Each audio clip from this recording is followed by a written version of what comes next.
रॅडॉन chapter चालू केला होता आपण रोटेशनल मोशन आणि बेसिक एक फॉर्म्युला बघितला होता जो टॉर्क असेल. तर टॉर्क किती आहे? Torque is R bar cross F bar. बरोबर. आर बार काय होता?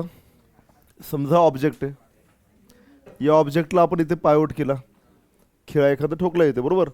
आणि इथून आपण फोर्स अप्लाय केला. जो फोर्स असतो ना त्याला जर आपण एक्सटेंड केला असा सरळ पुढे, याला म्हणतात फोर्स लाईन. काय नाव याचं? Force line. ही झाली फोर्स लाईन. आणि जिथे फोर्स अप्लाय केला आहे हा पॉईंट, याला जर यालाशी जोडला मी असा, हा जो वेक्टर आहे याचं नाव काय? R bar. थोडक्यात आपण पायवट पॉईंटला आहे ना ओरिजिन पकडतो, ह्याला पकडतो ओरिजिन. आणि आर बार काय माहिती आहे का? आर बार हा या पॉईंटचा पोझिशन वेक्टर आहे. ते आपली कन्सेप्ट होती ना पोझिशन वेक्टरची. हा वाय, हा काय एक्स, हा पॉईंट आहे, याचा पोझिशन वेक्टर काय? हा काय? R bar. बरोबर. तसं या पॉईंटचा पोझिशन वेक्टर काय? R bar. तर याला अवे फ्रॉम पॉईंट करून घ्या. हा असं केलं इथे एफ आहे, त्याला अवे फ्रॉम पॉईंट करा. आणि ह्या दोघांच्या मधला अँगल, समजा तुम्हाला हा अँगल थिटा दिला होता तर हा ऑपोजिट अँगल आहे, म्हणजे हा पण काय होईन? थिटा होईन. हा अँगल झाला theta.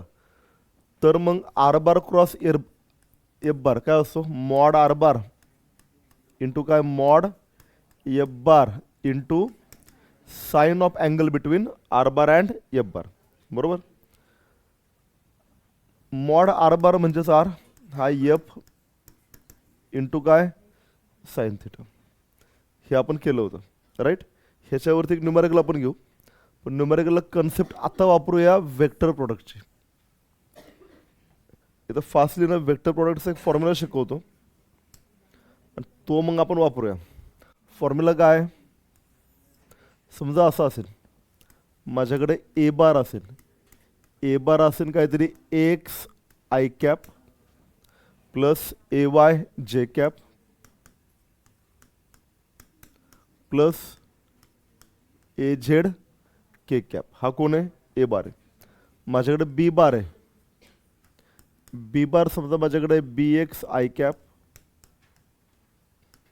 Plus B Y J cap plus B Z K cap. आणि जर मला काढायचा याचा ए बार क्रॉस बी बार, तर एक मेथड आहे ज्याला म्हणतात डिटर्मिनंट मेथड. बरोबर. आपण करतो काय? आपण इथं लिहितो I cap J cap K cap. पहिला वेक्टर कोणता आहे? पहिला वेक्टरची डेफिनेशन काय माहिती आहे का? क्रॉसच्या अगोदर येणारा तो काय? पहिला. क्रॉसच्या अगोदर कोण आहे? ए बार. मग ए बारचे ए एक्स ए वाय आणि ए झेड हे इथे लिहून घ्यायचे. इथं कोण? ए एक्स, इथं ए वाय, इथे ए झेड. क्रॉसच्या नंतर जो येतो तो कोण असतो? Second vector. तो कोण आहे? B bar. बी बार काय होईल? बी एक्स, इथे काय? बी वाय, इथे काय? बी झेड. आता याला सॉल्व कसं करायचं? इथे आय कॅप लिहायचा, एक ब्रॅकेट लिहायचा. इथे जे कॅप लिहायचा, एक ब्रॅकेट लिहायचा. इथे के कॅप लिहायचा, आणखी एक ब्रॅकेट लिहायचा. सोपं आहे. आय कॅप ब्रॅकेट, जे कॅप ब्रॅकेट, के कॅप ब्रॅकेट. सगळ्या ब्रॅकेटच्या मध्ये मायनस करायचं. इथं पण मायनस, इथं पण मायनस, इथं पण मायनस. प्रत्येक ठिकाणी काय केलं आपण? मायनस केलं. बरोबर. त्यानंतर फक्त इथं पण मायनस करायचं, इथं पण मायनस. फक्त इथं एवढ्या एका ठिकाणीच काय? प्लस. म्हणजे पहिल्यांदा पण काय?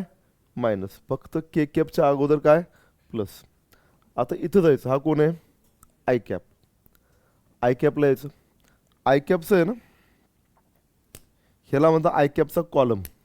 हा कोण? आय कॅपचा कॉलम. हा कोण? आय कॅपचा रो. दोघांना आपण स्ट्राइक आउट करायचं. राहिले कोण? A Y A Z B Y B Z. एकदा लेफ्टचा टॉप मोस्ट कॉर्नर कोण आहे? ए वाय. याने मल्टिप्लाय करायचं बी झेडला आणि ह्या ए झेडने मल्टिप्लाय करायचं बी वायला. कोणी कोणी ए वायने बी झेडला. इथे कोण ए वाय, इथं बी झेड. इथं कोण ए झेड इंटू काय बी वाय. आता जे कॅपला यायचं, जे कॅपचा कॉलम जे कॅपची रो कॅन्सल आउट करायची. कोण राहिले ए एक्स बी झेड मायनस करायचा, हा मधला मायनस ए झेड आणि बी एक्स. काय वेना इथून इथे हा कॉलम गेला, हा रो गेला. A X B Z minus A Z into काय बी एक्स. आता सेम तुमच्या केला,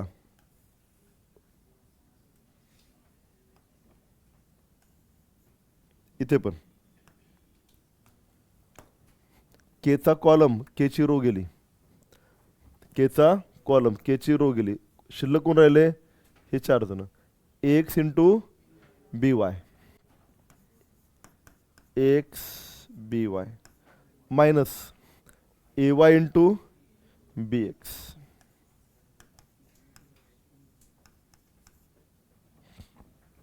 क्लिअर आहे. बस असंच कधी कधी ना टॉर्कमध्ये पण वापरावं लागतं. समजा तुम्हाला असं दिलं, force of 1 I cap plus 2 J cap plus 3 K cap acts at a point 3, 4, 5 on a body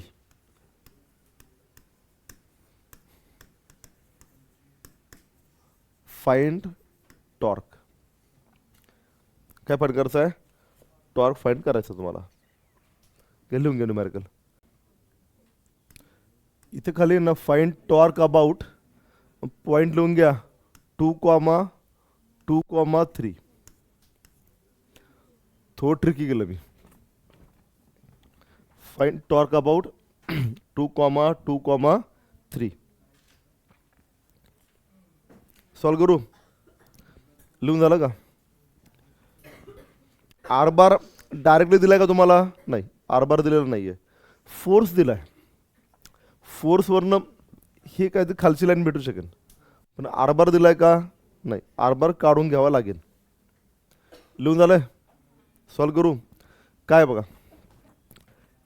डायग्रॅममध्ये convert केलं तर काहीतरी असं बनेल. हा वाय ॲक्सिस आहे, हा माझ्याकडचा एक्स ॲक्सिस आहे. ते म्हणतात की फोर्स ॲक्ट झाला आहे 1 जे cap 1 I cap 2 J cap 3 K cap. Force कुठे काम करतोय ॲट अ पॉइंट. हा पॉइंट आहे. या पॉइंटचे कॉर्डिनेट्स काय 3, 4, 5. इथे बाबा हा फोर्स अप्लाय झाला,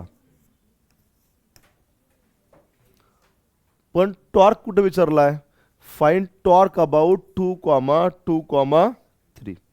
ज्याच्या भोवती टॉर्क घ्यायचा आहे त्याला ओरिजिन बनवायचा.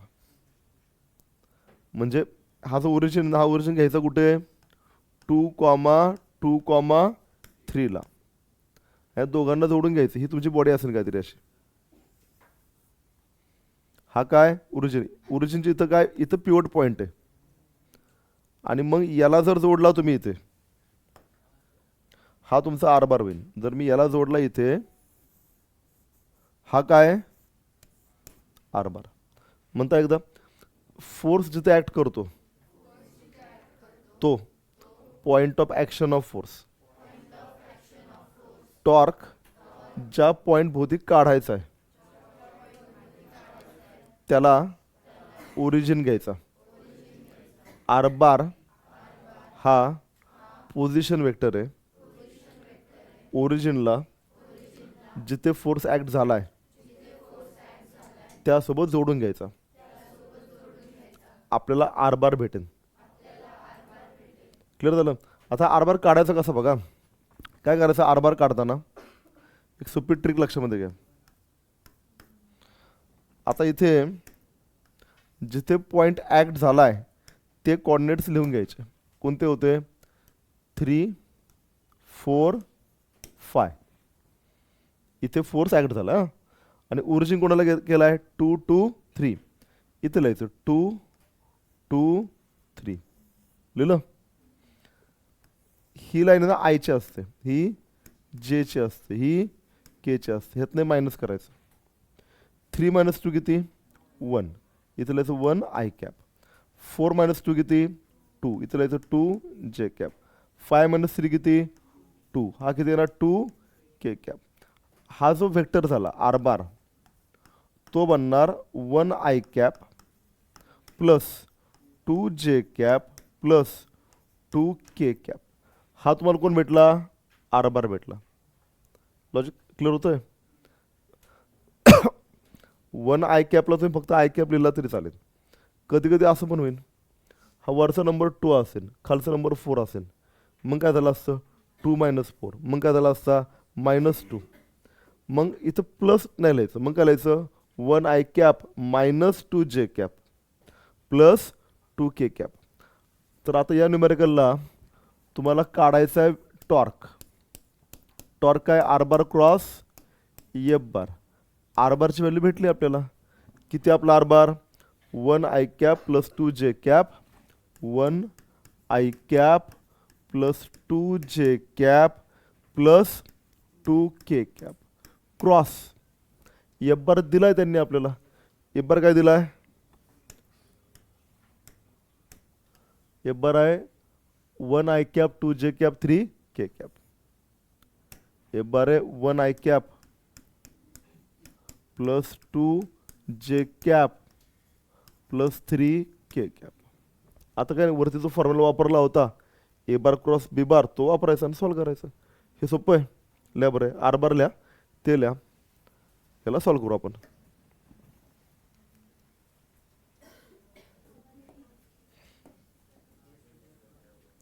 टाऊ काढायचा.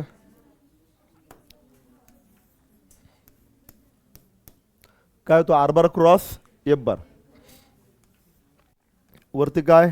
I cap J cap K cap. क्रॉसच्या अगोदर जो वेक्टर येतो तो पहिला वेक्टर, त्याचे कोएफिशियंट्स 1, 2, 2, 1, 2, 2. क्रॉसच्या नंतर येतो तो दुसरा, त्याचे कोएफिशियंट्स काय? 1, 2, 3, 1, 2, 3.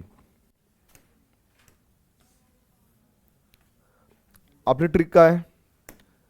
आय कॅप लिहायचा मोठा ब्रॅकेट, पुन्हा काय? जे कॅप मोठा ब्रॅकेट, पुन्हा काय? के कॅप आणि एक मोठा ब्रॅकेट.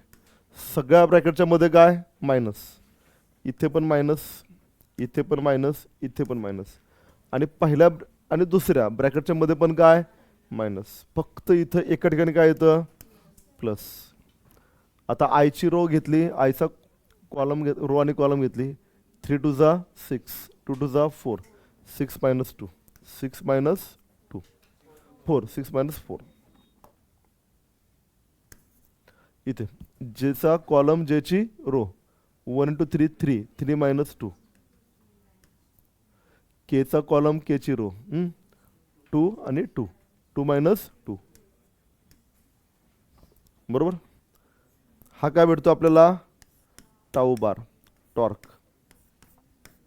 6 - 4 2 आय कॅप, 3 - 2 1, -1 जे कॅप. म्हणजेच जे कॅप जरी लिहिलं तरी चाललं असतं. आणि काय? 0. लिहायची गरज आहे का? नाही.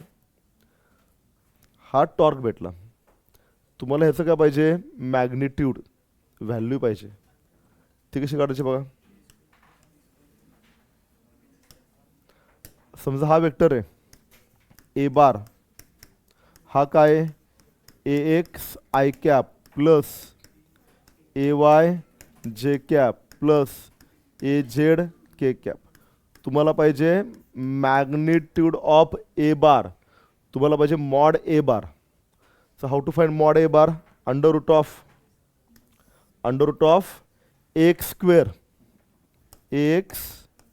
Square plus AY square plus AZ square. Same logic इथे लावा. You want magnitude of torque, so it is under root of 2 square plus -1 square is 1. So you 4 plus 1 root 5. What is unit? Newton meter will be the torque. सोपं आहे. घ्या लिहून घ्या. लिहिलंय? Done. Yes. लिहा पुढे. पुढे लिहा इक्विलिब्रियम. New concept equilibrium. आता इक्विलिब्रियमचे 2 टाइप्स बघायचे इथे. पहिला घ्या स्टॅटिक इक्विलिब्रियम.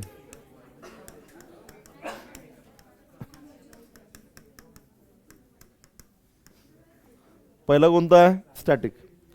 दुसरा घ्या रोटेशनल इक्विलिब्रियम.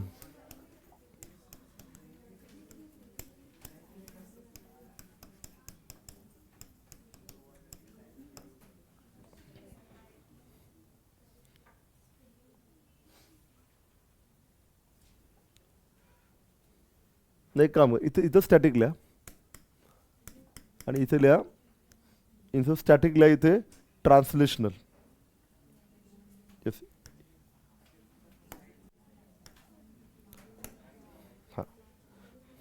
हा घ्या ट्रान्सलेशनल.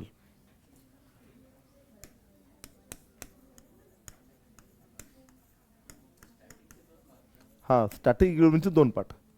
पहिला कुठला? ट्रान्सलेशनल. दुसरा कोणता? Rotational.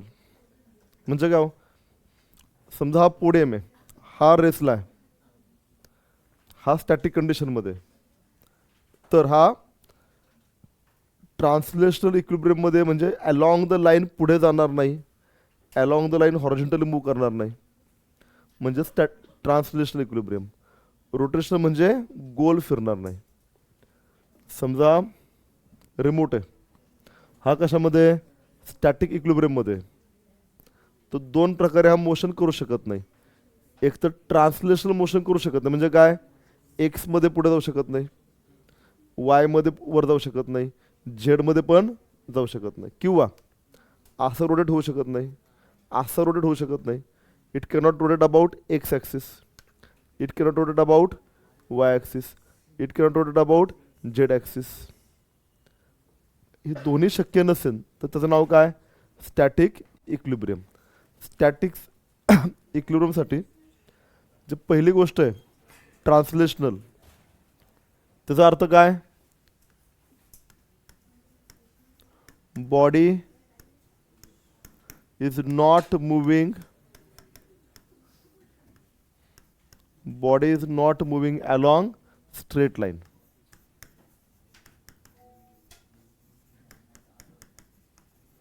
Body is not moving along straight line. पण स्ट्रेट लाईनमध्ये जर बॉडी मूव्ह करत नसेल, त्याचा अर्थ काय हो? स्ट्रेट लाईन किती प्रकारच्या असतील? 3 प्रकारच्या ना.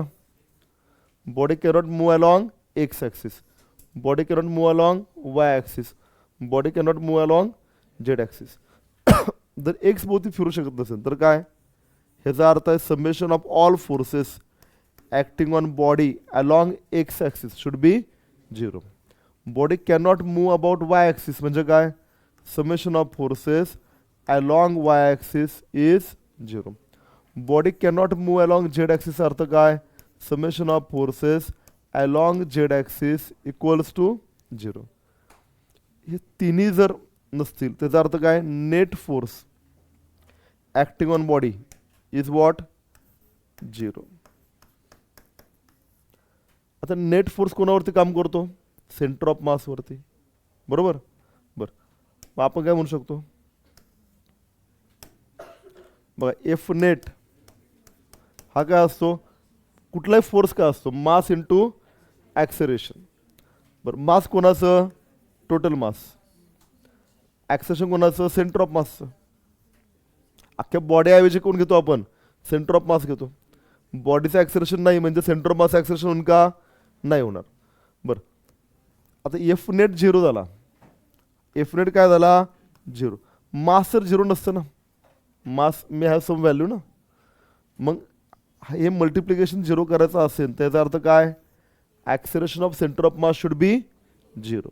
बरं, ह्याचा अर्थ झाला की acceleration of centre of mass 0 आहे.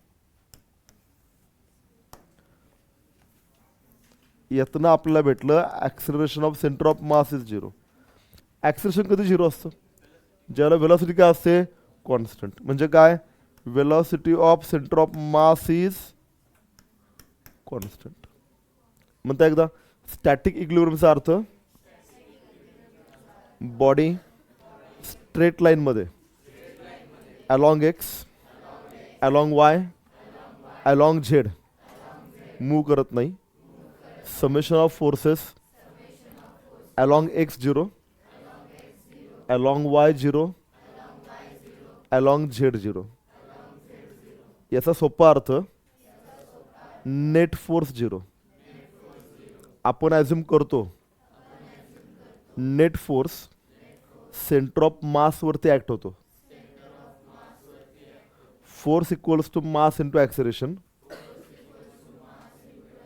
मास संपूर्ण बॉडीचं, ॲक्सेलरेशन सेंटर ऑफ मासचं. हे मल्टिप्लिकेशन 0 करायचं असेल तर मास तर 0 होणार नाही. Acceleration of centre of mass 0 करावं लागेल. ॲक्सेलरेशन त्यावेळेला 0 ज्या वेळेला वेलॉसिटी कॉन्स्टंट. ट्रान्सलेशनल इक्विलिब्रियमचा अर्थ net force 0, acceleration of centre of mass 0, velocity of centre of mass constant. Apply करायच्या conditions 3. Summation F of X 0, summation F of Y 0, summation F of Z 0. Clear आहे? हे लिहून घ्या. हे लिहून झालं की शेजारी जागा ठेवा. शेजारी मग मी तुमचे हा जो रोटेशन इक्विलिब्रियम होता ना तो करेन. मग इथे हे फॉर्म्युला लिहायचे आपल्याला. शक्यतो प्रयत्न करायचे पॅरलली करायचे. का पॅरलली? जिथे ॲक्सेलरेशन सेंटर ऑफ मास येतो तिथे माझा रोटेशन मोशनमध्ये ए ऐवजी कोण येतो? अल्फा येतो. वेलॉसिटी ऐवजी कोण येतो? ओमेगा येतो. त्या कंडिशन्स मग शेजारी बनवूया. म्हणजे न्यूमेरिकलला ते पॅरलली अभ्यास करायला आपला सोपं जाईल. बरं, कॉन्स्टंट होणार, 0 नाही. म्हणजे 0 असेल तर 0 आणि मूव करतच नाहीये. स्टॅटिक इक्विलिब्रियमचा अर्थ, ट्रान्सलेशनल इक्विलिब्रियमचा अर्थ इक्विलिब्रियम आहे, नो मोशन नाहीये. इक्विलिब्रियम आहे म्हणजे त्याचं स्पीड चेंज होत नाहीये. म्हणजे असं म्हणता येईल की एखादं विमान समजा सेम वेलॉसिटी चाललंय, हां, तर इक्विलिब्रियम येते. इक्विलिब्रियमचा अर्थ रेस्ट नाही बरं का, असं म्हणता येईल. इक्विलिब्रियमचा रेस्ट, इक्विलिब्रियम असं म्हणून की मोशनमध्ये आहे पण ते ॲक्सिड होत नाहीये. ते झालं मॅथमॅटिकल, तेच झालं बरोबर. म्हणजे ॲट रेस्ट नाही म्हणलं आपण काय म्हणलं? इक्विलिब्रियम म्हणलंय त्याला.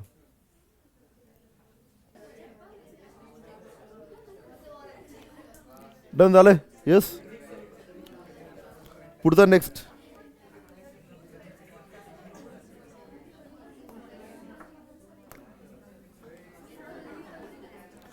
Rotational equilibrium. ह्याचा अर्थ काय? ही बॉडी आहे,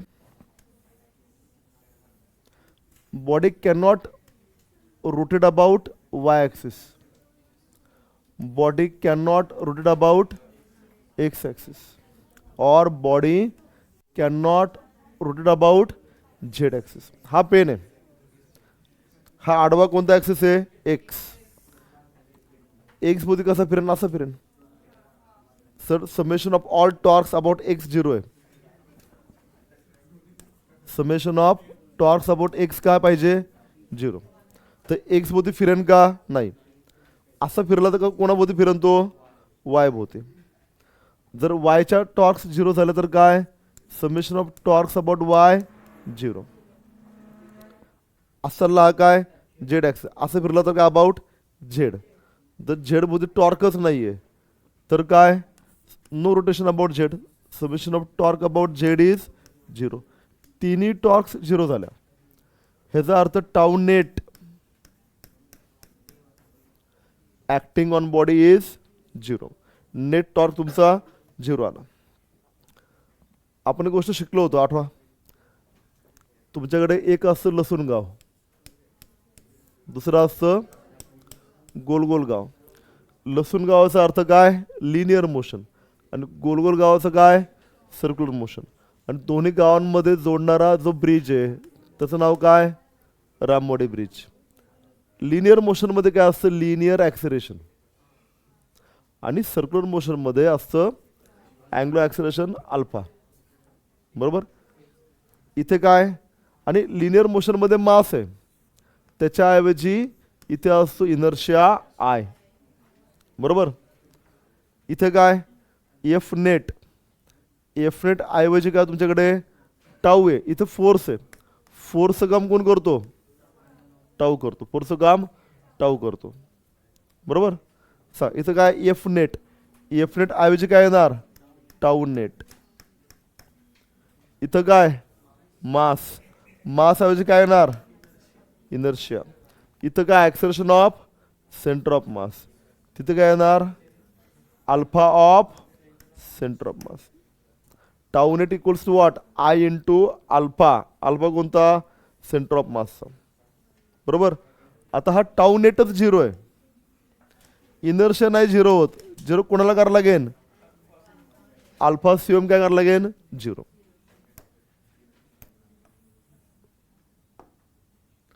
जर alpha angular acceleration of centre of mass 0 झालं. तुमच्या लसूण गावामध्ये कोण आहे वेलॉसिटी कोणती लिनियर वेलॉसिटी. गोल गावात कोण आहे अँग्युलर वेलॉसिटी ओमेगा. बरोबर. सगळं अल्फा 0 झाला. याचा अर्थ काय जे ओमेगा ऑफ सेंटर ऑफ मास आहे ते काय पाहिजे कॉन्स्टंट. क्लिअर आहे. गेलो चला.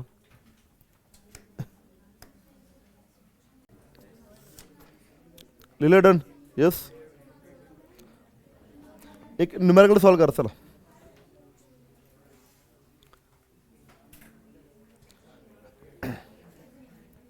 तुम्हाला काय दिलंय ही तार दिली रॉड दिलाय. इथे एक तार बांधली इथे एक तार बांधली. याला एक रॉड बांधला इथे. ठीक आहे. हे सिलिंग आहे वरचं. हे वरचं आलं सिलिंग.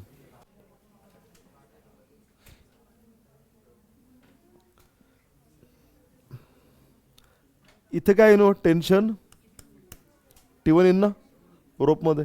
इथं पण काय येईन टेन्शन T2 येईन.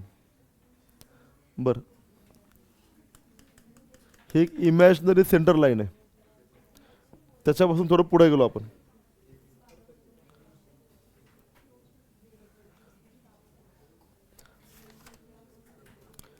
इथून किती गेलो आपण काहीतरी 1 मीटर मी गेलो. इथं मी एक मास ठेवलं ह्याच्यावरती. मास मी ठेवलं 5 kg.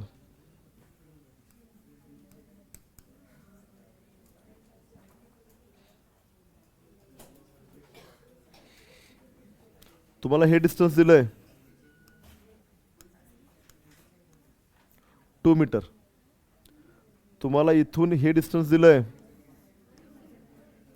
4 मीटर. हे डिस्टन्स दिलंय 2 मीटर. प्रश्न विचारला फाइंड T1 अँड T2. काय विचारलं फाइंड T1 अँड T2.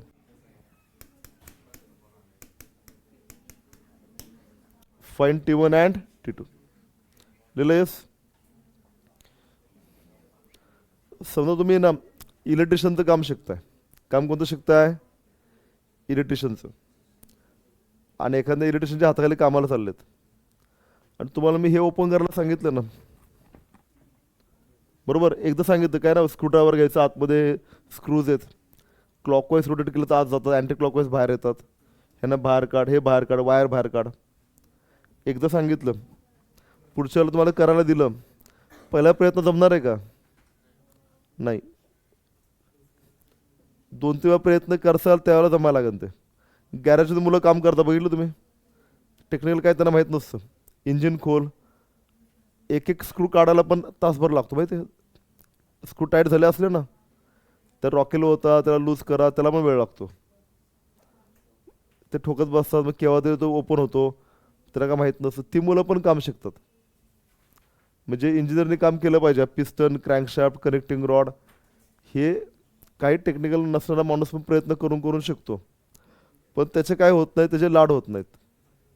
काय होत नाहीत म्हणजे काय, एकदा करायला लागल्यानंतर जो शिकवणारा माणूस आहे तो म्हणतो हे तुला आलं पाहिजे. तुला आता फिजिक्समध्ये एकदा हे शिकवल्यानंतर ते आलं पाहिजे अपेक्षा आहे. क्लिअर आहे का? हे सोपं आहे का? उत्तर नाही, सोपं नाही आहे, अवघडच आहे. अवघड आहे म्हणून तर त्याला व्हॅल्यू आहे ना.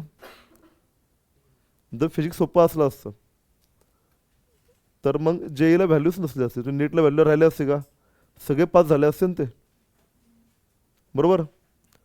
बौद्धिक क्षमता तुमची आहे, पण मनामध्ये हे असेल ना कुठंतरी, पहिल्या प्रयत्नात आम्हाला यावं. पहिला प्रयत्न येईल ना तुम्हाला, कधी येईन ते? लहानपणापासून लॉजिकल थिंकिंग डेव्हलप करत करत गेले.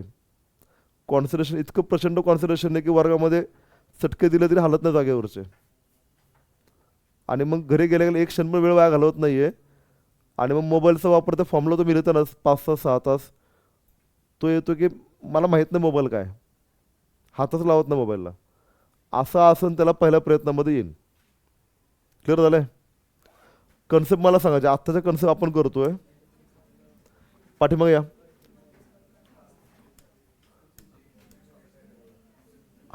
ट्रान्सलेशन रोटेशनचे कन्सेप्ट आपण घेतल्या. कन्सेप्टमध्ये खोट आहे का? कन्सेप्ट ज्या पाहिजे त्याच कन्सेप्ट तुम्हाला दिल्यात मी. हीच कन्सेप्ट आहे. बरोबर. आता तुमचं काम काय? कन्सेप्ट समजून घ्यायची, पाठ करायची, वारंवार त्यावरती विचार करायचा आणि प्रॉब्लेमला ती ॲप्लाय करायची. फिजिक्समध्ये सगळ्यात महत्त्वाची गोष्ट आहे शिकलेली कन्सेप्ट प्रॉब्लेमला ॲप्लाय करायला शिकणे आणि ते ॲप्लाय करायला न थकणे. जर ते थकत असाल ह्याचा अर्थ स्वतःला प्रश्न विचारायला लागेल की माझी बौद्धिक क्षमता आहे का? बौद्धिक क्षमता प्रत्येकाची सेमच आहे, कारण सगळ्यांची मेंदूची रचना काय एकसारखीच आहे. मग प्रश्न काय विचारायचा आहे, मी कष्ट करतोय का? वारंवार प्रयत्न केले, 10 गणितं सॉल्व्ह केली तर सॉल्व्ह करता येईल का? नाही येईल. फिजिक्सची पहिली गोष्ट काय, कन्सेप्ट स्ट्रॉंग करायच्या, कन्सेप्टचा विचार करायचा, कन्सेप्ट ॲप्लाय करायची हिंमत करायची. गणित चुकलं तरी चालेल, कन्सेप्ट ॲप्लाय करायची हिंमत करायची. गाडी चालवायला काय लागतं माहिती, डेअरिंग लागतं ना. गाडी किती शिकले, शेवटी ट्रॅफिकला गाडी घेऊन जायला डेअरिंग करावं लागतं ना तुम्हाला. ते सेमच आहे. कन्सेप्ट शिकलेला ॲप्लाय करायची हिंमत करावी लागते. मग ते मे बी एकदा ॲप्लाय करा सॉल्व्ह होणार नाही, दुसऱ्यांदा ॲप्लाय करा सॉल्व्ह होणार नाही. असं करता करता करता करता you will be learning physics through problem solving. म्हणजे फिजिक्स सॉल्व शिकण्याचा मार्गच कुठला आहे? To solve न्यूमॅरिकल. फिजिक्सचा मंत्रच आहे लर्न फिजिक्स थ्रू न्यूमॅरिकल्स. काय मंत्र आहे? Learn physics through numericals. तिथे तर एखादा गाडवा मुलगा म्हणत असेल न्यूमॅरिकल अवघड चाललं, न्यूमॅरिकल अवघड चाललं, मग असंच की तू जेईनीट नाही करू शकणार आहे. न्यूमॅरिकल अवघड नाही चाललं, ते अवघड आहे, ते तुला शिकायचं सॉल्व कसं करायचं. उत्तर बघ, उत्तरात बघ कन्सेप्ट कशी अप्लाय केली आहे, त्यातनं शिक नक्की कन्सेप्ट काय होती. एक काम बघून बघून शिकायचं. फिजिक्स शिकायचं आहे. एखादा माणूस असं इलेक्ट्रिशियन काय करतात, हाताखाली मुलगा काम बघून शिकतो ना. तो इंजिन गॅरेजमध्ये मुलगा काय करतो, त्याचा जो उत्साह देतो काय, जो काय इंजिन खोलेल तो बघतो, अरे हा स्पॅनर घ्यायचा आहे, तो लक्षात ठेवतो आणि त्याला ओपन करतो. तुम्ही तेच करायचं आहे. न्यूमॅरिकल जसं सॉल्व्ह झालं ते बघायचं आणि सॉल्व्ह करायला शिकायचं. ते नाही शिकले तर तुम्हाला फिजिक्स किती पण लोकांना येऊन शिकवू द्या, फिजिक्स कधी येणारच नाही आहे.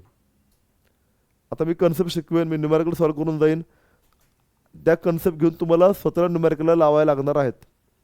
क्लिअर झालं आहे? ह्या कन्सेप्ट इथं आपण सगळ्या लावू. आता आपण तुम्हाला दिलं आहे काय, तुम्हाला दिलं फाईंड T1 T2. कंडिशन काय, अख्खी सिस्टीम कशी आहे, system is in static equilibrium. ही कशी आहे, it is in static equilibrium और it is in rotational equilibrium. हे तुम्हाला दिलेलं आहे. लॉजिकली विचार करू सगळं आपण. म्हणता एकदा, we are given system of mass strip and wires is in static equilibrium and rotational equilibrium. म्हणजे दिलेली सिस्टीम एक्स वाय झेड मध्ये मूव करत नाही, एक्स वाय झेड भोवती रोटेट पण करत नाही. आपल्याला काढायचा आहे T1 आणि T2. पहिल्या वायरमधलं टेन्शन काढायचं आहे, दुसऱ्यामधला टेन्शन काढायचं आहे. बरोबर. दिलं काय स्टॅटिक इक्विलिब्रियममध्ये आहे, ट्रान्सलेशनमध्ये पण आहे आणि रोटेशनमध्ये पण आहे. मी याला सॉल्व करतो, छान बघा फक्त काय सॉल्व करतोय. झालं की मग तुम्ही प्रयत्न करा. ह्याच्यामध्ये हा T1 कसा आहे व्हर्टिकल, हा T2 कसा आहे व्हर्टिकल. हा जो एम दिला आहे मास, त्याला ग्रॅव्हिटी खाली ओढेन. किती ओढेन mg ने. एम किती आहे 5. हा 5g ने खाली ओढेन. हा पण कसा आहे व्हर्टिकल. अख्ख्या सिस्टीममध्ये एक तरी हॉरिझॉन्टल फोर्स दिला का हो? एक तरी झेडमध्ये फोर्स दिला का नाही. सगळे फोर्सेस कसे आहेत वायमध्ये, सगळे वायमध्ये आहेत. बरोबर. म्हणजे इथे जर मी समेशन एफ ऑफ एक्स लिहिलं तर एक्समध्ये फोर्सच नाही आहे का फोर्स नाही. काय सॉल्व करायची गरज आहे का नाही. मी इथे लिहिलं समेशन एफ ऑफ झेड लिहिलं, झेडमध्ये एक पण फोर्स नाही आहे, सॉल्व करायची गरज आहे का नाही. माझ्याकडं समेशन एफ ऑफ वाय लिहिलं. आता एक गोष्ट लक्षात ठेवा, साइन कन्व्हेन्शन आपल्याला घ्यावे लागतात. एक्समध्ये काय कन्व्हेन्शन असतं माहिती आहे का, along X positive X axis positive घ्यायचे, लेफ्टला निगेटिव्ह. झेडमध्ये अलॉंग पॉझिटिव्ह झेड पॉझिटिव्ह घ्या, निगेटिव्ह झेड निगेटिव्ह घ्या. वायमध्ये वरती पॉझिटिव्ह घ्या, खाली निगेटिव्ह घ्या. सगळं हा T1 चाललाय कुठं वर, हा काय पॉझिटिव्ह. हा 5g आला खाली, हा काय निगेटिव्ह. T2 चालला वरती, हा काय पॉझिटिव्ह. हे सोडून तिसरा फोर्स आहे का नाही. समेशन एफ ऑफ वाय जर मी करायचा प्रयत्न केला तर काय होईल, हा वर चाललाय T1, हा वर चाललाय T2 आणि खाली येतोय -5g. हा किती होईल 0. मला इक्वेशन काय भेटलं, T1 plus T2 equals to -5g तिकडे गेला, काय झाला 5g. म्हणजे काय T1 प्लस T2, जी आपण किती घेतो 10, 10 इंटू 5 50. T1 प्लस T2 आला 50. हे झालं इक्वेशन 1. तुम्हाला T1 T2 विचारलेत, किती व्हेरिएबल आहेत 2. 2 व्हेरिएबल सॉल्व करायला किती इक्वेशन्स लागतात 2. बरोबर. ही झाली बेसिक कन्सेप्ट. ही जर माहीत नसेल तर सॉल्व होईल का पुढे नाही. आता एक इक्वेशन भेटलं, तुम्हाला आणखी एक इक्वेशन बनवून घ्यावं लागेल. हे लिहून घ्या, की दुसरं इक्वेशन बनवू आपण.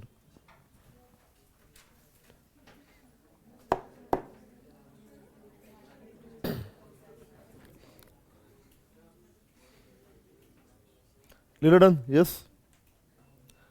आता दुसरं इक्वेशन बनवायचं कसं, हे लिहून झालं सगळ्यांचं.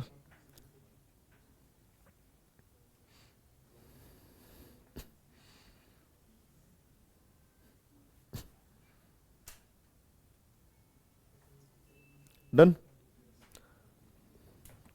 हा चार्ट बघा. हे सॉल्व करत करत गेलं ना तर इक्वेशन 1 भेटतं आणि हे अप्लाय केलं तर इक्वेशन 2 भेटतं. ही ट्रिक आहे आपली. तुमच्या स्टॅटिक ट्रान्सलेशन इक्विलिब्रियमच्या कंडिशन लावल्या तर एक इक्वेशन भेटणार आहे आणि टॉर्कच्या लावल्या तर दुसऱ्या.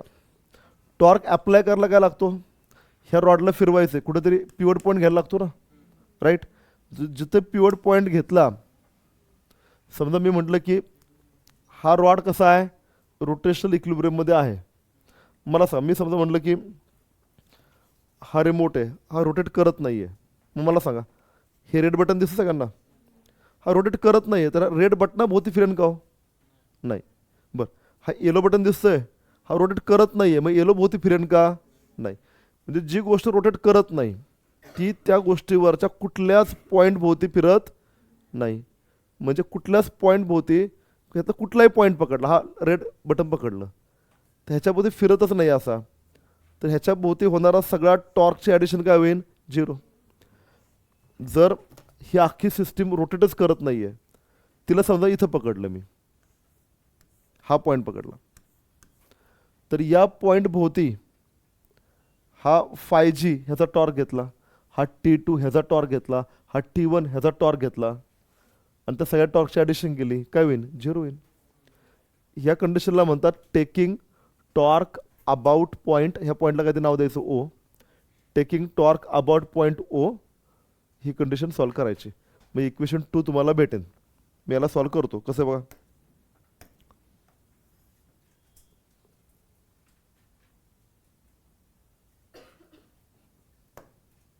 मी काय लिहिलं, टेकिंग, आता काहीच लिहू नका, समजून घ्या, पहिल्यांदा शिकतो तुम्ही, नंतर तुम्ही तुमचं सॉल्व्ह करा. Taking torques about point O. ह्या पॉईंटला काय म्हणलं O, तर काय होईल, summation of all torques should be what 0. बरोबर. टॉर्क काढायची कशी, टॉर्कचा फॉर्म्युला काय असतो, torque is a r bar cross F bar. म्हणजे काय, आर एफ साईन थिटा. तर थिटा 90 असेल तर काय होईल, आर एफ साईन 90. साईन 90 काय 1, तर काय होईल आर इंटू एफ. इथे मला सांगा, हा पॉईंट O घेतला आहे, ह्या O मधून जाणार लाईन काढली, ह्या लाईनला T1 कसा आहे परपेंडिक्युलर, हा 5G कसा आहे परपेंडिक्युलर, T2 कसा आहे परपेंडिक्युलर. बरोबर. म्हणजे प्रत्येक ठिकाणी टॉर्क कशी काढायला लागेल, फोर्स इंटू परपेंडिक्युलर डिस्टन्स. चला, पहिला टॉर्क घेतला मी T2चा. सिस्टीम अशी आहे ना, हा रॉड आहे, या पॉईंट भोवती टॉर्क घ्यायचा आहे, पॉईंटचं नाव काय O. पहिला फोर्स चालला आहे वरती, तो किती आहे T. ह्या Oचं आणि Tचं ह्याच्यामधला R तुम्हाला लागेल, किती R आहे 4, दिला त्यांनी 4. मी म्हटलं की समेशन ऑफ टॉर्क 0. कोणाकोणाची टॉर्क, टॉर्क ऑफ टेन्शन ह्याचं नाव काय T2. पुन्हा काय, टॉर्क ऑफ फोर्स mg, बरोबर 5mg. तिसरं काय, टॉर्क ऑफ T1. आणि सगळ्यांना जर ॲड केलं मी तर मला काय भेटेल, समेशन ऑफ टॉर्क हे किती झालं पाहिजे 0. म्हणता एकदा, दिलेल्या सिस्टीममध्ये 3 फोर्सेस आहेत, T2, 5G, T1. T2 ची टॉर्क अबाउट O, 5G ची टॉर्क अबाउट O, T1 ची टॉर्क अबाउट O. या सगळ्यांची जर ॲडिशन केली तर ती 0 झाली पाहिजे. Tau T2, tau mg, tau T1 सगळ्यांची addition summation of torque about O should be 0. बरोबर. आता पहिला काढायचा कुठला, समेशन ऑफ टाऊ T2. पहिला टाऊ T2 काढता, टॉर्क कोणाची T2 ची. कशी होईल बघा ती, हा फोर्स चालला बरोबर, फोर्स इंटू काय परपेंडिक्युलर डिस्टन्स. पण टॉर्कला काय माहिती आहे, जर क्लॉकवाईज गेलो तर पॉझिटिव्ह, अँटी क्लॉकवाईज गेलो तर निगेटिव्ह. ह्यातून डायग्राम मोठे काढून आपण खाली सॉल्व्ह करूया. आपण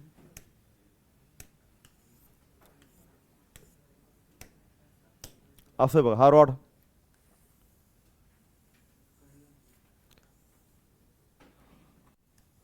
हा वरती काय होता T2, इथं काय T1, हा T2, हा काय T1.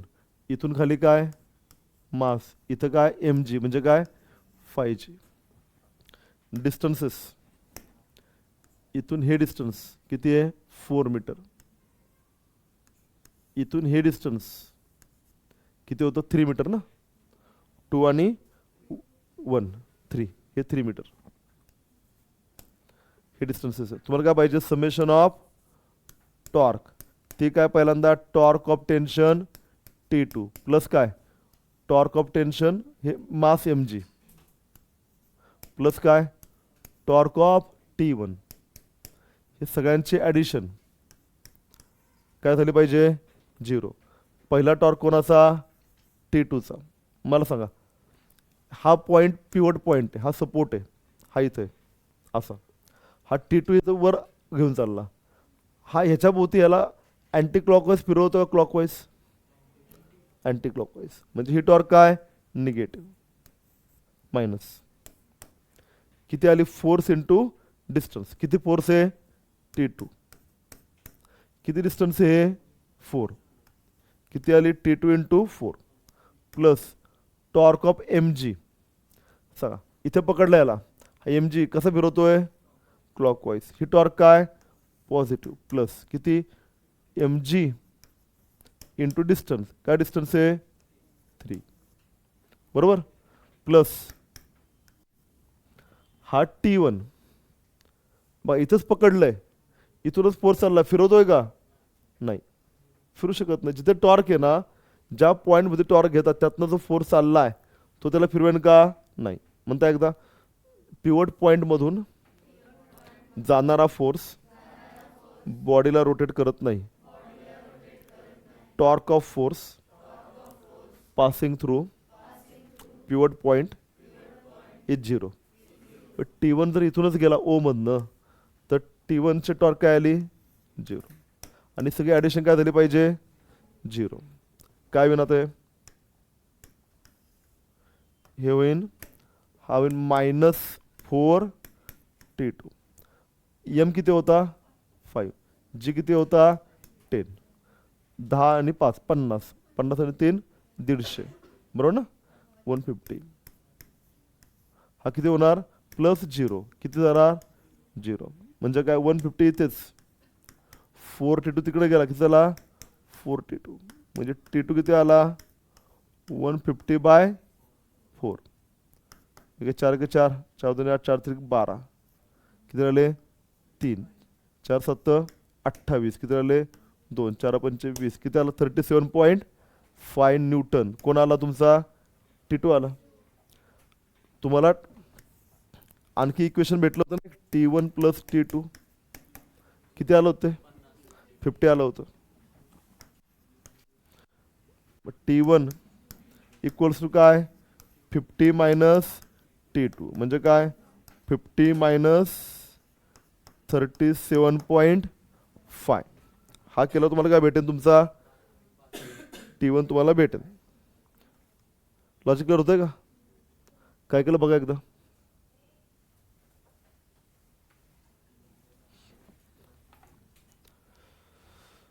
किती ना ते 50.5 12.5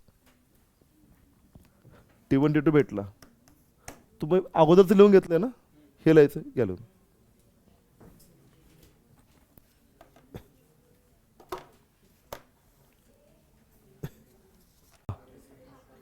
टॉर्क ऑफ T1 ची व्हॅल्यू 0 आहे कारण की T1 हा ओ मधनं चालला आहे. मग फॉर्म्युला काय फोर्स इंटू डिस्टन्स. फोर्स किती आहे T1, डिस्टन्स किती आहे तिथून चालला तो ओ पासूनचा डिस्टन्स किती आहे 0. पण T1 इंटू 0 किती येणार 0 बरोबर. मग हा 0 का झाला. टॉर्क T1 काय असणार आहे फोर्स इंटू डिस्टन्स. फोर्स किती T1, डिस्टन्स काय R. पिवट पॉईंट पासून T1 चं डिस्टन्स काय T1 त्यामधनं चाललाय डिस्टन्स किती 0 बरोबर. फोर्स इंटू R 0 किती होणार 0. त्यामुळे हा झाला 0.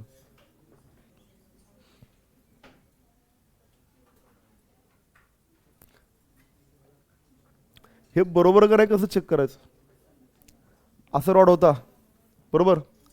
हा T1 वर चालला किती आला हा 12.5. हा T2 वर चालला किती होता खाली हा mg आला किती आला 50. जितके वर चालले तितके कुठे चाललेत खाली. कॅन्सल करतील ना रोटेट होईन का ते नाही होणार. म्हणजे आता क्रॉस चेक पण करता येईल बरोबर का चूक आपलं बरोबर.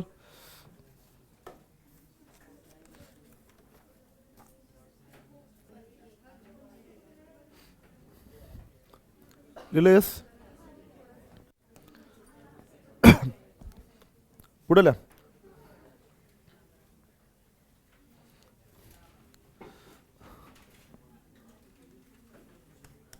Rotational kinetic energy. Rotational kinetic energy.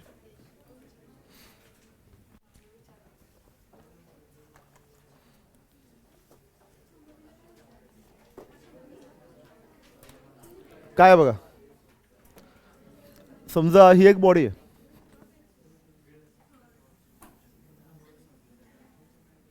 ही बॉडी आहे आणि हा ॲक्सिस आहे.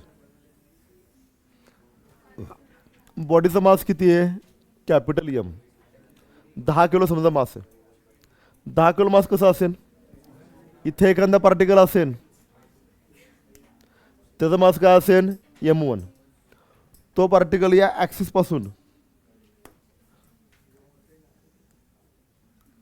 काहीतरी R1 डिस्टन्सला असेल. समजा इथं कुठंतरी एखादा पार्टिकल असेल M2, एखादा इथं पार्टिकल असेल M3, किंवा एखादा इथं पार्टिकल असेल M4. हा किती लांब आहे? हा लांब आहे R2. हा ॲक्सिस पासून किती लांब आहे? R3. हा ॲक्सिस किती लांब आहे? R4.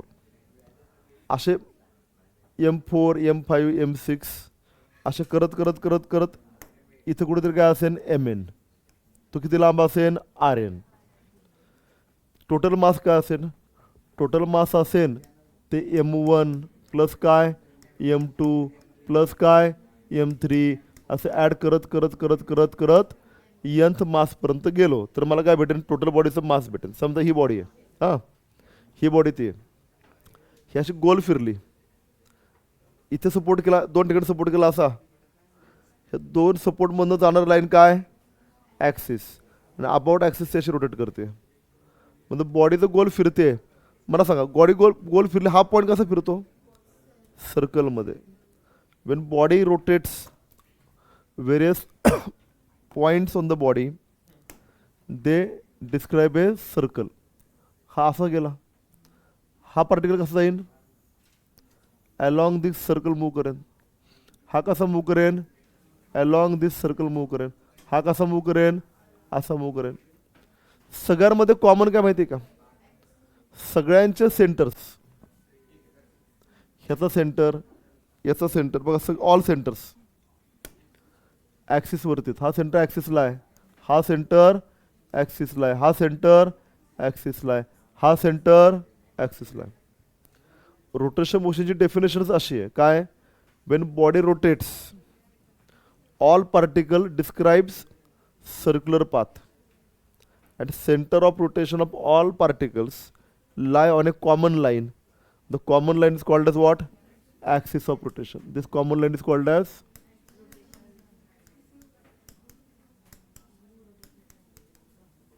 Axis of rotation. आता एक गोष्ट लक्षामध्ये घ्या, समजा मास M1 आहे, हे मास M1 समजा असं गोल फिरतोय, त्याचा सेंटर हा O1 आहे, हा O आहे, हा काय त्याचा सेंटर आहे.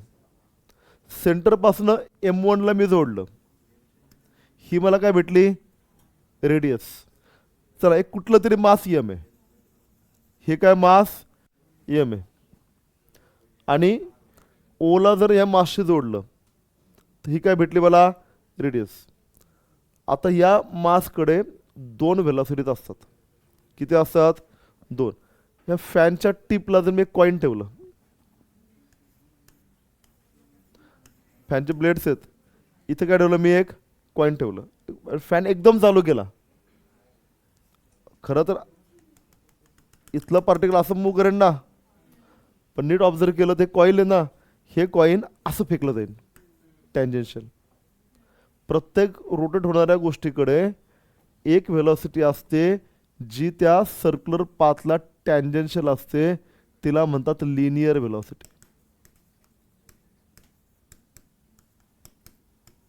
पण समजा त्या कॉइनला मी ह्या ब्लेड सोबत चिटकून ठेवलं असतं इथे, तर ते फेकलं गेलं नसतं. ते इथून इथे गेलं असतं, इथून इथे गेलं असतं, इथून इथे गेलं असतं, इथून इथे गेलं असतं. हा जो पार्टिकल आहे ह्याची एक वेलोसिटी कशी आहे, टँजेन्शियल, बरोबर. पण अलॉंग द सर्कल हा पार्टिकल कुठे जातो, इथून इथे जातो, इथून इथे जातो, इथून इथे जातो. म्हणजे याला जोडणारा हा जो रेडियस वेक्टर आहे हा, इथे अँगल किती गेलता, θ1. आता इथे गेला, हा अँगल किती गेला, θ2. ही θ1 काय होती त्याची, अँग्युलर डिस्प्लेसमेंट. कधी, टाइम t1 असताना. टाइम t2 असताना कुठे गेला, θ2ला. किती अँग्युलर डिस्प्लेसमेंट आहे, θ2. तुम्हाला किती अँग्युलर डिस्प्लेसमेंट झाली, θ2 मायनस θ1. किती वेळेमध्ये, t2 मायनस t1 मध्ये. ही काय, अँग्युलर डिस्प्लेसमेंट. ही काय, टाइम. हा काय, चेंज इन अँग्युलर डिस्प्लेसमेंट. याला म्हणतात डेल्टा थीटा. काय म्हणतात, डेल्टा थीटा. हा काय, change in time, delta T. Change in displacement upon time काय असतो माहिती का, वेलॉसिटी. कोणती change in displacement, linear. Change in angular displacement upon change in time त्याला म्हणतात angular velocity, omega. What is omega, omega is angular velocity.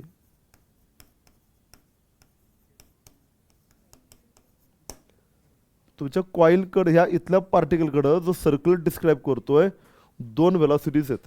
एक tangential आहे, ती कोणती आहे, लिनियर. एक अलॉंग द सर्कल आहे, ती कोणती आहे, ओमेगा. ओमेगा म्हणजे काय, अँग्युलर वेलॉसिटी. म्हणजे हा पार्टिकल आहे, ह्याच्याकडे दोन व्हेलॉसिटीज, एक काय व्ही, एक काय ओमेगा.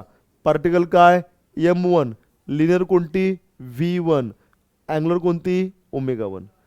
हा टँजेन्शियल कुठली, बघा इथे इथे टँजेन्शियल कोणती v1, अलॉंग सर्कल कुठली ओमेगा 1. इथे टँजेन्शियल कोणती v2, अलॉंग सर्कल कोणती ओमेगा 2. टँजेन्शियल कोणती v3, अलॉंग सर्कल कोणती ओमेगा 3. इथे कॉन्सन्ट्रेशन असेल तर कळणार. हे करताना इकडे तिकडे गेले, मग मला स्केल खाली पडली का, चष्मा सरकला का, म्हणजे काय म्हणतात घड्याळ सरकलंय का, केस विस्कटलीत का, आणि मग इथं लक्ष दिलं ना मग कळेल का, नाही कळत, बरोबर. हळूहळू हळूहळू शिक्षण जसं होत होत होत होत जातं, ज्यांचं कॉन्सन्ट्रेशन आहे आणि ज्यांना ज्या वेळेला जे करायचं ह्याची सद्बुद्धी येते ते पुढं पुढं जातात. उरलेले सोसायटीने गाळणी लावलेली चाळणी, ते खाली पडत पडत जातात. 10वीला कोण खाली नाही पडत, 10वीला सगळे 100% वरती असतात. 10वीला सगळे खुश. आम्ही हुशार, आमच्या मार्क किती 92, 80, 70. म्हणजे गाडवातला गाडव पण 10वीला 70च्या वर जातो. येस और नो, तुम्हाला माहिती आहे, बरोबर. 12वीला आले की पहिली चाळण आहे. म्हणजे आले होते एवढे जण 12वीच्या त्या लाईनवरती, काही जण राहिले आणि काही जण वरती पोहोचले. त्यातले नीट जेईला काही अगदी कमी वर जातात, नीटला कमी वर जातात. जे वर जातात त्याच्या बौद्धिक क्षमता कुठं नाही, जे आहे ते काय कॉन्सन्ट्रेशनच आहे, दुसरं काय नाही, एकाग्रताच आहे. क्लिअर होतंय. आता ज्यांचं लक्ष नव्हतं त्यांना ही डायग्राम आता महाप्रचंड अवघड आहे. आता काय कळत नाही, कारण ते सांगतानाच लक्ष ठेवून राहणार. ही टँजेन्शियल काय v1, अलॉंग सर्कल काय ओमेगा 1. सगळं टँजेन्शियल काय v2, along circle omega 2, tangential v3, along circle omega 3. हे कॉन्सन्ट्रेशन केलं तर किंमत किती भेटते, लाखो पटीने भेटते. म्हणजे साधे MD जनरल मेडिसिन करणारे डॉक्टर फक्त हात लावायचे 1000 रुपये घेतात. म्हणजे दिवसाचे 100 पेशंट म्हणजे किती झालं, 1000 × 100 किती झाले, 1000 × 100 1 लाख झाले. लोकांचा महिन्याचा पगार 1 लाख आहे का, खूप लोकांचा नाही आहे. त्यांच्या दिवसाचं अर्निंग 1 लाख. फरक कुठं पडला, फक्त एक एक्झाम योग्य वेळी पास केली होती, कुठली नीट. जेईचे IIT आहेत, करोडमध्ये पॅकेज आहेत, फक्त एकच एक्झाम पास केली, कुठली जेई. चांगले आर्किटेक्ट आहेत, फक्त एकही एक्झाम योग्य ठिकाणी पास केली, कुठली नाटा वगैरे. क्लिअर होतंय. सामान्य माणसाकडे तर तुमचे मम्मी पप्पा अमिताभ बच्चन नाही आहेत किंवा शाहरुख खान नाही आहेत, किंवा तुम्ही क्रिकेटरची मुलं नाही आहेत किंवा पॉलिटिशियनची मुलं नाही आहेत. सामान्य मुलाकडे पुढे त्याचे मार्क कुठले आहेत, मग हेच आणखी काय, जे नीट आहे, आर्किटेक्ट आहे, एनडीएची एक्झाम आहे, भविष्यात UPSCची एक्झाम आहे.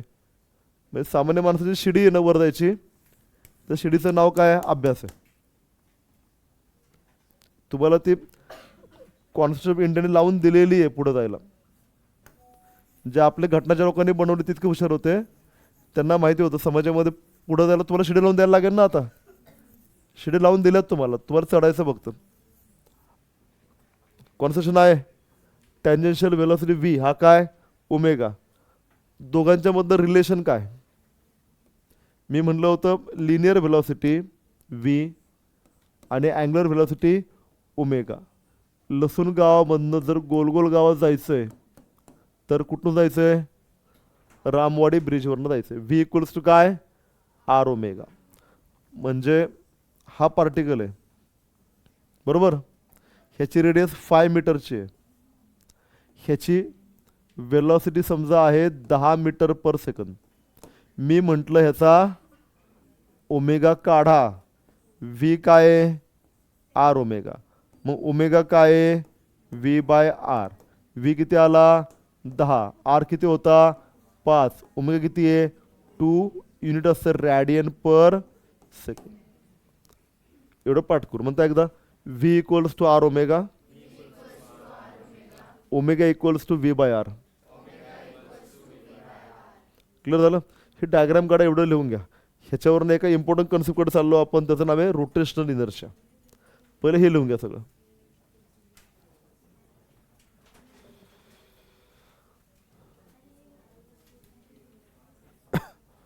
डायरेक्ट पेन लिहिल्या बरं, तरी पेन्सिल वापरू शकतो, डायरेक्ट पेन लिहि.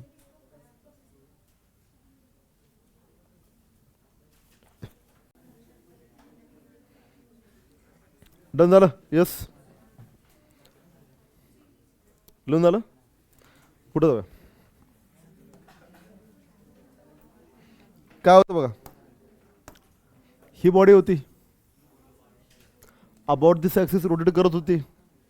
हा पार्टिकल होता काय? M1. हा असा गोल फिरला. ह्याची रेडियस काय होती? R1. ह्याची लिनियर व्हेलॉसिटी काय होती? V1. आणि ह्याची अँग्युलर व्हेलॉसिटी काय होती? ओमेगा 1. Very good. मी समजा म्हटलं हे जे मास गोल फिरतंय, या मासची कायनेटिक एनर्जी Ke1 किती आहे? तर कायनेटिक एनर्जीचा फॉर्म्युला काय? 1/2 मास वेलॉसिटी स्क्वेअर. मास M1 V1 स्क्वेअर. मी म्हटलं की हा जो V1 आहे हा ओमेगा आहे, दोघांना जोडा आणि V1 ला ओमेगाच्या टर्ममध्ये लिहा. काय माहिती आपल्याला? फॉर्म्युला हा आहे ना, V इक्वल्स टू काय? R omega. V1 काय होईन? R1 omega 1. ठीक आहे, मी ह्याला लिहू शकेन 1/2 M1. What is V1? R1 omega 1. पण ब्रॅकेटचा स्क्वेअर करावा लागेल ना, म्हणजे हा काय होईन? 1/2 M1 R1 ओमेगा 1 स्क्वेअर. बरं, मी दुसरा पार्टिकल घेतला इथे, याचा मास काय? M2. बॉडी रोटेट करते विथ अँग्युलर व्हेलॉसिटी ओमेगा. मला एक सांगा, बॉडी जर रोटेट करते R1चा पण स्क्वेअर, एकदम बरोबर, इथं R1चा पण स्क्वेअर होईल. बॉडी रोटेट करते कितीने? ओमेगाने.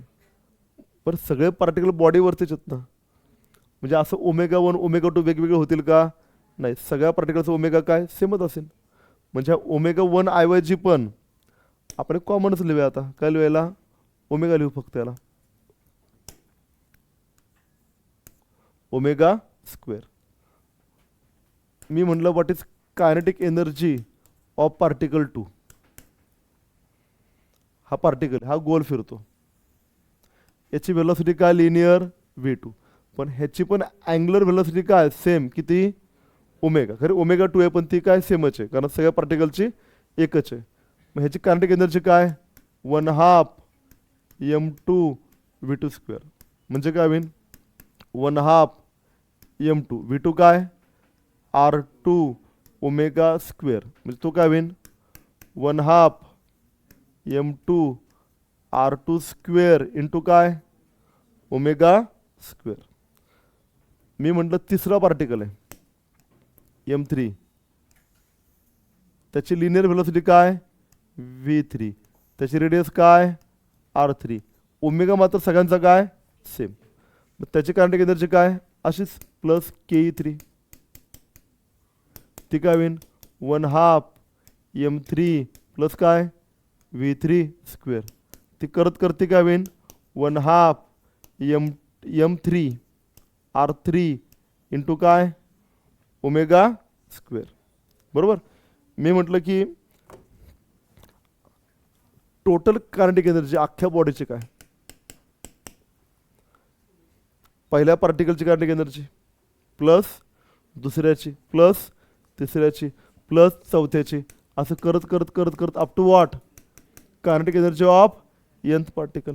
हे पण काय होईल, ही जी के टोटल आहे ही कधीची हो बॉडी रोटेट होताना, तिला काय म्हणायचं rotational kinetic energy E rotational. काय होईल ती 1/2 m1 r1 omega square plus 1/2 m2 r2 omega square plus 1/2 m3 r3 omega square plus m plus up to what 1/2 mn rn omega square. बरोबर. याला मी कसं लिहू शकतो 1/2 कॉमन काढला, ओमेगा स्क्वेअर कॉमन काढला, आतमध्ये काय m1 r1 square plus m2 r2 square plus m3 r3 square plus up to what mn rn square. ही जी ॲडिशन आहे m1 r1 square m2 r2 square m3 r3 square, या सगळ्या ॲडिशनला म्हणतात, हिचं नाव आहे ही जे ना ही ॲडिशन अख्खी हिला म्हणतात इनर्शिया. हाच इनर्शिया आहे, हा काय टोटल इनर्शिया ऑफ बॉडी आहे. अख्ख्या टर्मला काय म्हणतात इनर्शिया. मग रोटेशनल कायनेटिक एनर्जी काय होईल 1/2 ओमेगा स्क्वेअर आय, किंवा ह्याला लिहिता येईल 1/2 I ओमेगा स्क्वेअर. ही झाली रोटेशनल कायनेटिक एनर्जी. मला सांगा ट्रान्सलेशनल कायनेटिक एनर्जी काय असते 1/2 मास इंटू काय वेलॉसिटी स्क्वेअर. अख्ख्या बॉडीचं मास जर m असलं असतं आणि अँग्युलर व्हेलॉसिटी ऐवजी लिनियर व्हेलॉसिटी v असली असती, तर कायनेटिक एनर्जी काय असली असती 1/2 mv स्क्वेअर. बघा 1/2 साठी 1/2, v साठी काय ओमेगा, मग मास साठी काय इनर्शिया. जे काम लिनियर मोशनमध्ये मास करतं ते काम रोटेशन मोशनमध्ये इनर्शिया करतो. तो किती असतो m1 r1 square plus m2 r2 square plus m3 r3 square and so on. Clear झालं का. घ्या चला, आज शिकवलं कळलं सगळं. चलो लक्ष बंद करतो. Bye bye. हे असं ठेवतो, लिहा तुम्ही.